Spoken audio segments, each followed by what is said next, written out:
प्रेरणा कथा। गरीब को उठाइए। दफ्तर में काम खत्म होने के बाद रमन घर वापस जाने के लिए बाहर निकला। अचानक उसको याद आया कि उसकी पत्नी ने कुछ केले और कुछ और फल लाने को कहा था। वो सुपरमार्केट की तरफ चल दिया। उसने अपनी कार दफ्तर के बाहर ही रहने दी। कुछ दूरी पर उसको फुटपाथ पर एक बुढ़िया केले बेचती दिखी। केले बहुत ही ताज़े और बड़े बड़े थे। वो साधारणतः सभी सामान सुपरमार्केट से ही खरीदता था, पर उसने सोचा कि बुढ़िया से ही केले ले लेते हैं। वो बुढ़िया की तरफ चल दिया। वो बुढ़िया 50 रुपये दर्जन के हिसाब से केले बेच रही थी। रमन ने उसको कहा, सुपरमार्केट में तो मैं 30 रुपया दर्जन खरीदता हूँ। आज मुझे जल्दी है, मैं तुमको दर्जन के 35 रुपये दे सकता हूँ। बूढ़ी औरत ने कहा, नहीं साहब, मैं 45 रुपये दर्जन दे दूँगी, पर उससे कम नहीं होगा। ये केले एकदम ताज़े और कितने बड़े हैं। रमन ने कहा, कोई बात नहीं, मैं सुपरमार्केट से ही ले लेता हूँ।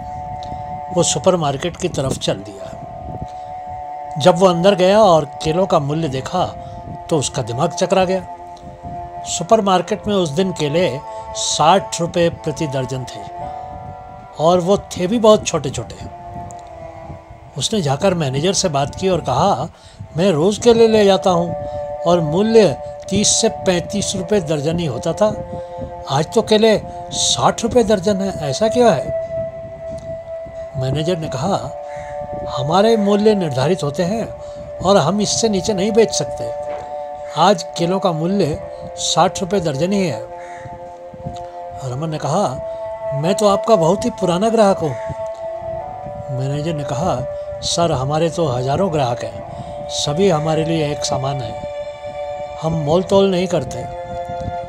रमन को बहुत गुस्सा आया और वो कुछ सोचकर उस बूढ़ी औरत के पास ही आ गया। उसको देखते ही बूढ़ी औरत ने कहा, साहब, मैं 45 रुपये दर्जन से नीचे नहीं दे सकती। रमन ने कहा, चिंता मत करो, मैं तुमको 60 रुपये प्रति दर्जन दूंगा, 3 दर्जन केले दे दो। बुढ़िया ने कहा, साहब, मैं 60 रुपये नहीं ले सकती, मैं सिर्फ 45 रुपये दर्जन ही लूँगी। मेरा गुजारा थोड़े से नफ़े में हो जाता है। रमन ने केले लेकर पैसे दे दिए। फिर कुछ सोचकर उसने अपने बटुए से 1000 रुपये निकाले और कहा, ये 1000 रुपये लो और कल से और प्रकार के फल भी बेचो। इस 1000 को मेरी तरफ से खाते में जमा कर लो, मैं फल खरीद कर बराबर कर दूंगा। यदि तुम्हारे पास विभिन्न प्रकार के फल होंगे तो तुम्हारे ग्राहक ज़्यादा हो जाएंगे। बुढ़िया ने पैसे लेने में कुछ असमंजस दिखाया, पर रमन ने जिद करके 1000 का नोट उसके हाथ पर धर दिया और कहा, मेरा दफ्तर यहाँ पास में ही है, कल से तुम्हारा व्यापार बढ़ जाएगा।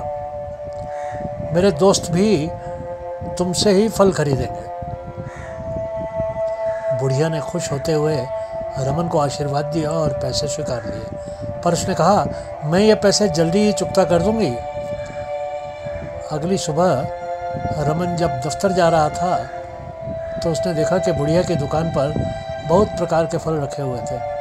वो मुस्कुराकर अपने दफ्तर चला गया। उसके दफ्तर में लगभग 40 लोग काम करते थे। उसने सबको बुढ़िया की दुकान से फल खरीदने को कहा। उसने कहा, हम सबको मिलकर उस बुढ़िया का व्यापार बढ़ाना है। आप लोग भी अपने दोस्तों को कहना कि वो उस बुढ़िया से ही फल खरीदें। लगभग 1 महीने के बाद उस बुढ़िया ने रमन के दफ्तर के पास ही एक दुकान किराए पर ले ली और फल बेचने लगी। कुछ ही दिनों में उसका बेटा और बहू भी दुकान पर काम करने लगे। देखते ही देखते उसका व्यापार बहुत बढ़ गया। रमन रोज़ उस बुढ़िया से मिलता था और उसकी प्रगति को देखकर मन ही मन में बहुत प्रसन्न होता था। बुढ़िया और उसके परिवार का जीवन सुधर चुका था।